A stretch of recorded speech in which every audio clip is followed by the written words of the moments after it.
Bendiciones. Es un privilegio estar aquí. Primeramente le damos la gloria a Dios, ¿verdad? Y también a nuestros pastores, Santiago. Nuestros pastores, aquí hay muchos pastores que estoy nervioso, le cuento, porque está la crema nata de los pastores aquí, ¿verdad?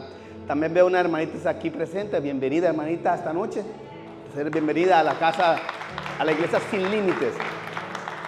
Bueno, básicamente hoy me tocó hablar del libro de Marcos. Como dijo el hermano John el miércoles pasado, si usted lee el libro va a entender, pero si no lee no vamos a entender. Pero voy a dar un preámbulo rápido antes de que podamos entrar, ¿verdad?, en materia. Pero vamos a orar rápido. Padre, en el nombre de Jesús, gracias te damos, Señor, porque sabemos que la gloria y la honra es para ti solamente, Señor. El grande eres tú, Señor. Simplemente somos siervos, somos servidores tuyos, Señor. Aquí estamos, Señor, así como tú diste el ejemplo, Señor. En el nombre de Jesús estamos aquí, Señor. Glorifícate como tú siempre lo haces, Señor. En el nombre del Padre, del Hijo y del Espíritu Santo. Amén y amén. Como veníamos hablando, ¿verdad? Hemos estado tocando todos los libros desde Génesis hasta ¿dónde? Mateo, ¿verdad? Pero básicamente el Nuevo Testamento es la respuesta de lo que venía hablando el Antiguo Testamento. Acuérdese, es la respuesta. Para ser más exacto, Cristo es el cumplimiento de lo que los profetas vieron, los salmistas cantaron y que lo que la gente esperaba. Básicamente, se dan cuenta, aquí la persona importante se llama Jesús. No hay nadie más, ¿verdad? Y vemos que las profecías del Antiguo Testamento encuentran su cumplimiento en nuestro bendito Señor Jesucristo. Usted ve que la Biblia habla en Isaías, los profetas venían hablando de Jesús, venían preparando el camino, pero vemos que nunca se cumplió. Hasta Malaquías nunca se cumplió, fue un cumplimiento.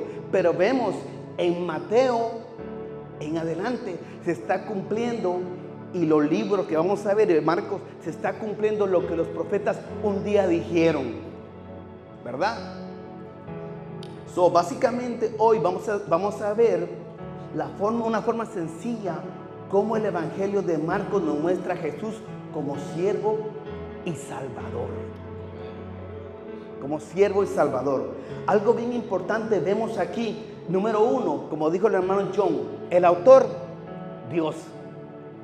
El escritor, Marcos.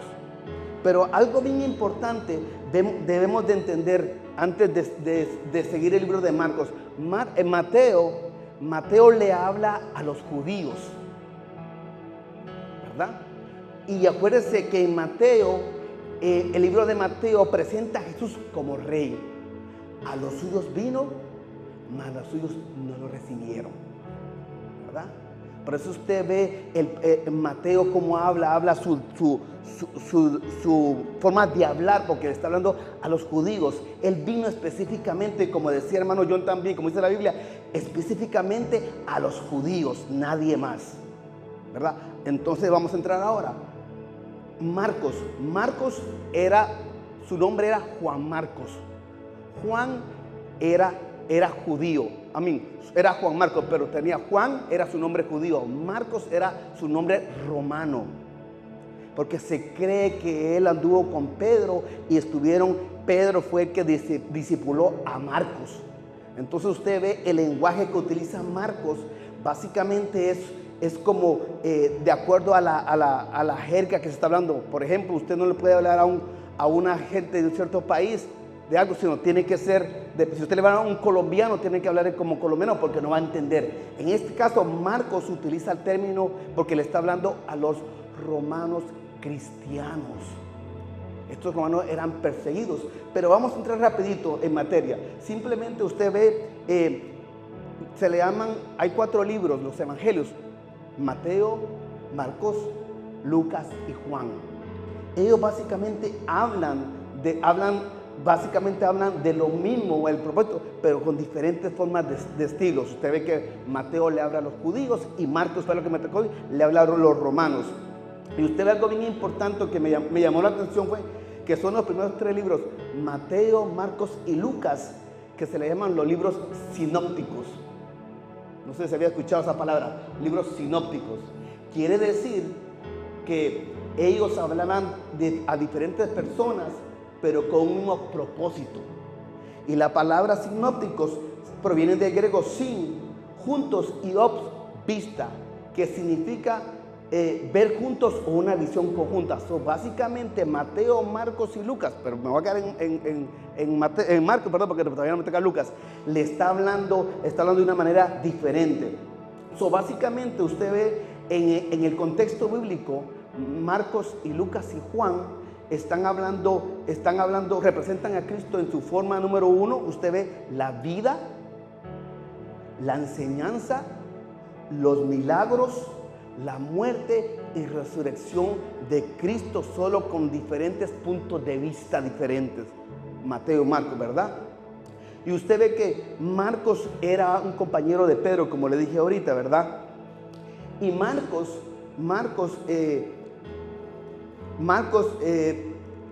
presenta a Jesús como un siervo de Dios que se enfatiza más en sus obras que lo que él dijo. Básicamente usted ve, Mateo decía, pero Marcos solamente hablaba de las obras que Jesús estaba haciendo, no lo que él decía.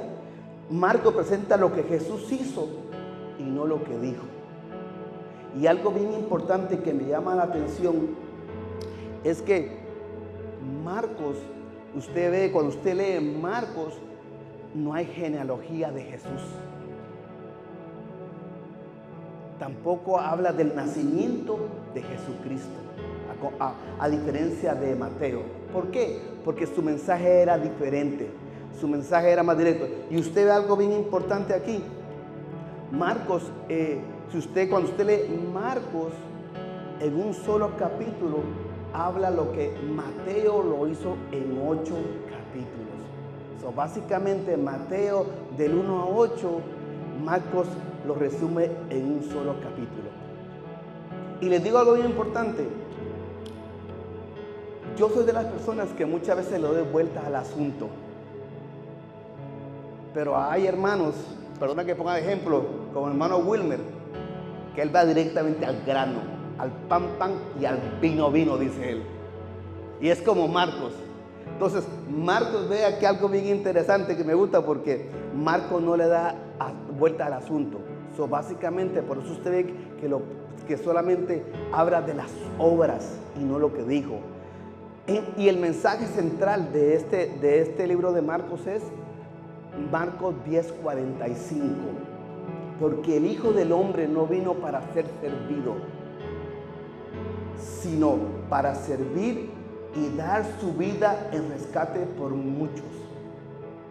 Básicamente usted ve a Marcos, él vino a servir. Usted ve a Jesús, Marcos hablando de Jesús, que él vino para servir. Punto. Básicamente ahí está el ejemplo. En un pasaje Pablo habla de que ser imitadores de mí como yo de Cristo. Habla Pablo, ¿verdad? Pablo era imitador de Cristo. Pero para ser imitador hay que hacer no solo imitarlo, sino hacer lo que él hacía. Porque usted ve que las mujeres tienen una cartera de esas de marca, pero van a Chinatown y ahí encuentran una cartera que aparentemente es la misma, pero no es la misma. Tú y yo tenemos que ser diferentes del mundo, porque estamos imitando, estamos representando a alguien poderoso aquí en la tierra, ¿verdad? Esa es la clave.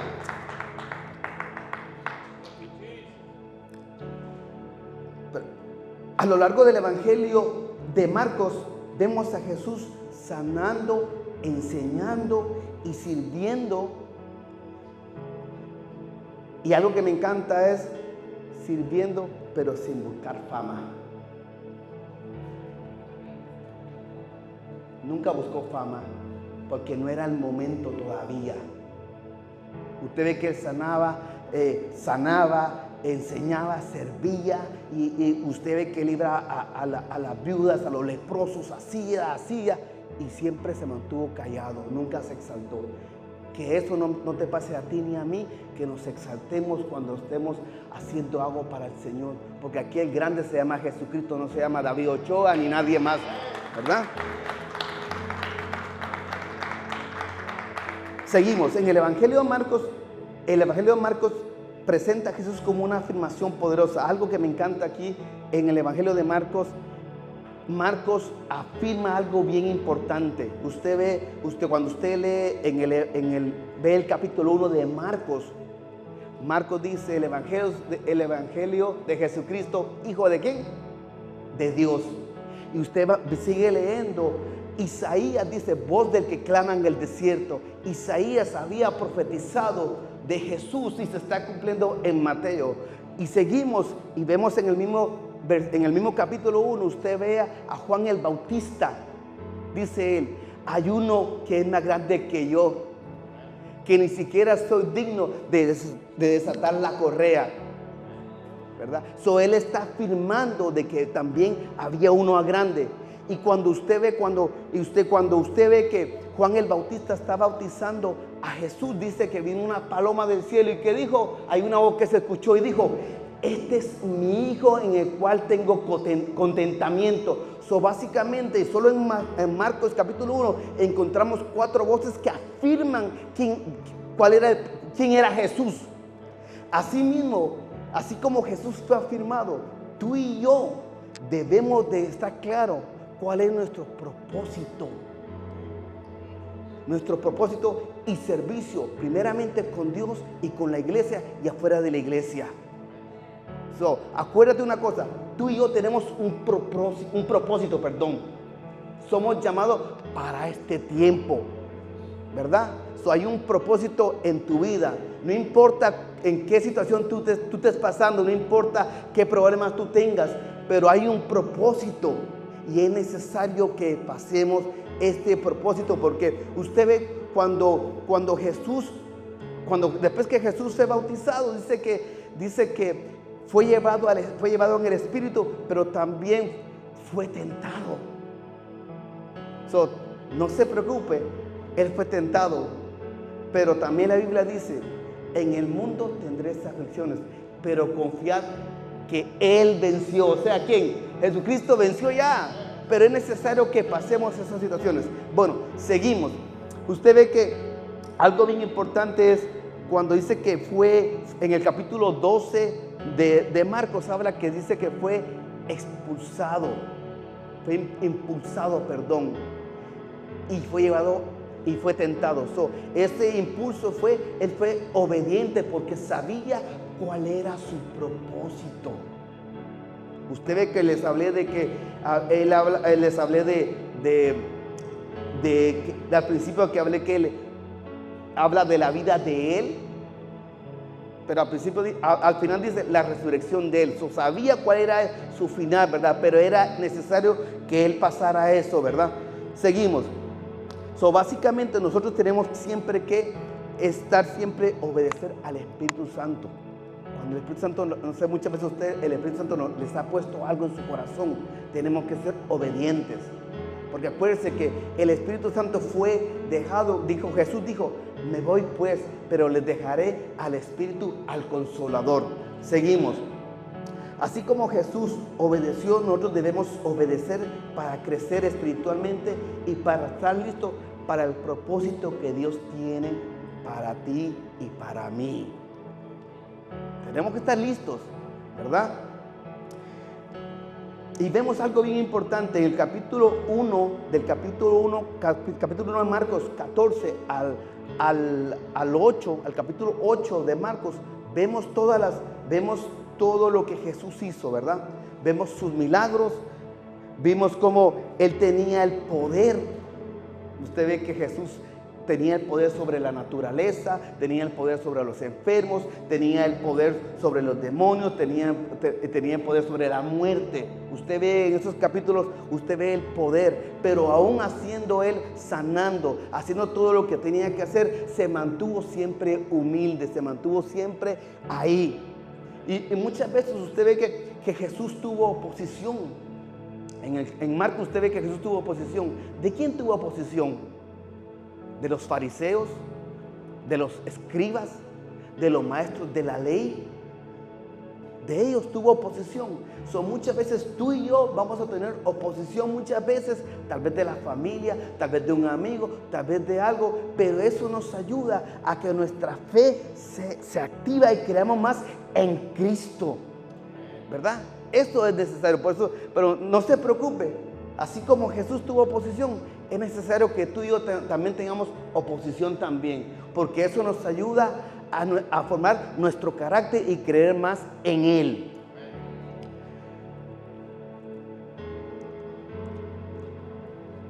Algo que me impresionó también, usted ve que después de que Jesús hace los milagros, Jesús hace todos los milagros, la gente está impresionada por lo que Jesús hace y se revela a sus discípulos, ¿verdad? Y se revela le dice a los discípulos quién era Él. Usted ve algo bien importante, que en el capítulo 8, 31 en adelante, al 10, Él le habla a los discípulos de su muerte. Usted ve, Marco empieza a hablar Jesús, a sus discípulos les empieza a hablar que Él iba a morir. Dice, les revela que quién eran sus discípulos. Jesús comienza a hablar abiertamente sobre su muerte. Aunque es un siervo de poder, Él habla de su muerte. Es necesario que Él sufriera rechazos y sacrificios. Pero ¿por qué estaba siendo rechazado? ¿Y por qué era un sacrificio? Porque ese sacrificio que Él estaba haciendo era por ti y por mí. Porque era necesario que Él sufriera por ti y por mí en la cruz del Calvario. Pero lo impresionante es que al tercer día, dice la palabra de Dios, que Él resucita, ¿verdad? Y vemos algo bien importante también, ¿verdad? Vemos la cruz. La cruz no fue un accidente. ¿Usted cree que la cruz fue un accidente? Claro que no. Fue parte del plan de Dios. Porque acuérdate que había un Adán y falló. Y él era el segundo Adán, dice la Biblia, ¿verdad? Este Adán dice la Biblia algo bien impresionante. A Filipenses 2, 7, 8 dice que Él se despojó de sí mismo, tomó la semejanza de hombre. Imagínese usted que usted esté en una posición grande y le digan, tienes que ir a limpiar esos baños. ¿Qué haría usted? Es duro, ¿verdad? Usted dice, no, es que lo haga la que es, porque yo ya pasé por ahí. Pero algo que a mí me impresiona es de Jesús, es que Él se humilló, tomó esa semejanza de siervo, aún siendo Dios, se hizo hombre. Y sufrió y padeció, pero ese padecimiento era por ti y por mí. Pero sabemos que en la cruz Él salió victorioso, ¿verdad? Y vemos al final, Marco presenta, y vemos al final el capítulo 15, 16, vemos la resurrección de Jesús y la ascensión de Jesús, ¿verdad? Vemos cómo Marcos presenta en una forma breve y directa. Usted ve que todo lo que Marcos hizo siempre era breve y directo. Usted ve que cuando usted lee la palabra de Dios dice que inmediatamente hacía esto y luego hacía lo otro y luego sanaba y luego para allá a Jesús, hablando de Jesús, ¿verdad? Y luego hace así y luego hace lo otro. Él hablaba así rápido. ¿Por qué? Porque era de acuerdo a lo que estaba hablando, porque la gente judía le gustaba eso, la gente romana era diferente. Le gustaba las cosas, hablar cosas directas, ¿verdad? Y al final vemos algo bien importante, ¿verdad? Marcos presenta la resurrección y Jesús en un estilo breve y directo. Y algo bien importante que notamos a diferencia de Mateo, que aquí no oímos, como decía el hermano John, a un rey decir, toda potestad me es dada en el cielo y en la tierra. Eso lo dijo Mateo. Y aquí le dice Jesús a sus discípulos, id, le dice, id y haced discípulos. Dice, id y haced discípulos, id por todo el mundo y predicar el evangelio a toda criatura. Ese era el mensaje de Él, ¿verdad? Y vemos al final del día, ¿verdad? Al final de su ascensión, Jesús es el Señor, ascendió el siervo altamente exaltado. El siervo que era, usted sabe que después de la muerte ascendió exaltado. Ya no era como siervo, sino fue exaltado. Fue altamente exaltado, trabajando en nosotros y a través de nosotros. Pablo dice en 1 Corintios 3:9, porque nosotros somos colaboradores de Dios. Básicamente tenemos que seguir predicando la palabra de Dios. Y al final podemos decir como Marcos, Jesús es el siervo perfecto, obediente, compasivo, se sacrificó, pero salió victorioso. Salió victorioso. Y algo que quiero dejarles saber para terminar esto. La gloria para el Señor. Tenemos que saber esto, al final del día, si vamos a ser imitadores de Él, como dijo Pablo, la imitación de Cristo implica más que solo copiar sus acciones. Implica adaptar su carácter, sus actitudes y sus valores. ¿Para qué? Para poder perdonar como Él perdonó, para amar como Él amó y servir como Él sirvió. La gloria sea para el Señor. La verdad que ahora, bueno,